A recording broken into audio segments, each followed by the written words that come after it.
focus has been on the Places of Worship Act 1991. It's recently gained attention due to the ongoing issues, the legal cases, for example, in the Shahi Jama Masjid in Sambhal in Uttar Pradesh. So here's an explainer for you to help you understand what is the Places of Worship Act and how is that now being resorted to claim specifically when it comes to was there a temple underneath a mosque or a dargah? With Hindu-Muslim tensions and mosque-temple spats ruling the news cycle, there's a heated debate on judicial rulings on these issues. And at the heart of it is the Places of Worship Act.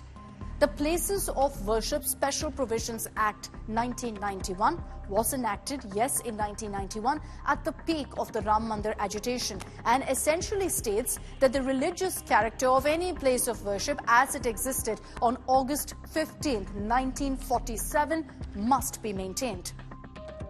Here's the most important part of the Act. Section 3 of the Act bars the conversion in full or part of a place of worship of any religious denomination into a place of worship of a different religious denomination, or even a different segment of the same religious denomination. To dump it down for you, essentially, if it's a Muslim place of worship, it can't be converted into a Hindu place of worship. The law, which has been a part of the Congress's 1991 election manifesto, was meant to put to bed all controversies arising out of the alleged historical conversion of a place of worship. Now, while introducing it in Parliament, the then Home Minister S.B. Chavan had said, and I'm quoting what he said, the enactment of this bill will go a long way in helping restore communal amity and goodwill. But it's important to also note here that the Babri Masjid Ram Janmabhoomi dispute was specifically kept outside its purview, outside this Act's purview, as the dispute was already sub judice when this law was passed. The Supreme Court itself had, in its 2019 verdict in the Ayodhya title suit, read the guarantee offered by the Places of Worship Act as part of the basic structure of the Constitution. I'll just read out for you the Supreme Court ruling, an important line here. The state has, by enacting the law, enforced a constitutional commitment and operationalized its constitutional obligations to uphold the equality of all religions and secularism, which is a part of the basic structure of the Constitution. So why then are there even petitions being filed seeking conversions of places of worship and surveys and whatnot? That's because of what happened in the Supreme Court in August 2023. The then Chief Justice D.Y. Chandrachud led a bench which permitted a survey to be carried out at the Gyanvapi Mosque in Varanasi to examine whether the mosque has been built on a temple. So does that essentially go completely against the Places of Worship Act? Not really, because here's what the ex-CJI said. While noting that there could be no conversion of the place, Chandrachud said the structure's original character, as he put it, could always be determined.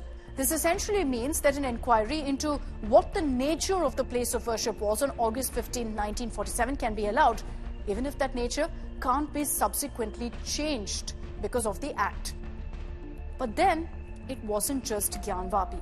Later that year, a local court in Mathura admitted a plea seeking the transfer of the land of the Shahi Idgah Mosque in the city to a Hindu trust for the construction of a temple at the Krishna Janmabhoomi, leading to a heightened chorus of Ayodhya Jhaki Hai, Kashi Mathura Baki Hai, which essentially translates to Ayodhya is done, Kashi and Mathura are pending, are next.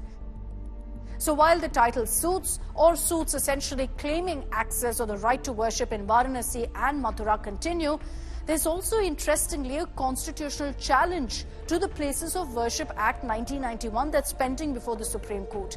The Apex Court currently has before it 4 separate petitions that challenge the Act itself, that challenge the Places of Worship Act. In September 2022, a bench that was headed by then CJI UU Lalit had directed the government to file a response on its stand within 2 weeks on this issue, on the Places of Worship Act. 2 years on, however, the centre is yet to actually file its affidavit.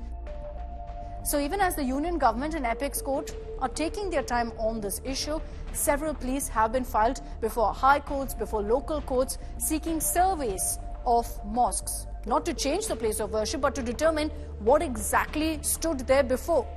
In Agra, there's a police seeking an ASI survey of the Jama Masjid. In Karnataka, a police seeks a survey of the Jamia Masjid in Srirangapatna. In Rajasthan, a police claims that a Shiva temple lies below the Ajmer Dargah. Surveys have been conducted of the Jama Masjid in Sambal and of the Bhojshala in Dhar, Madhya Pradesh, and that list goes on.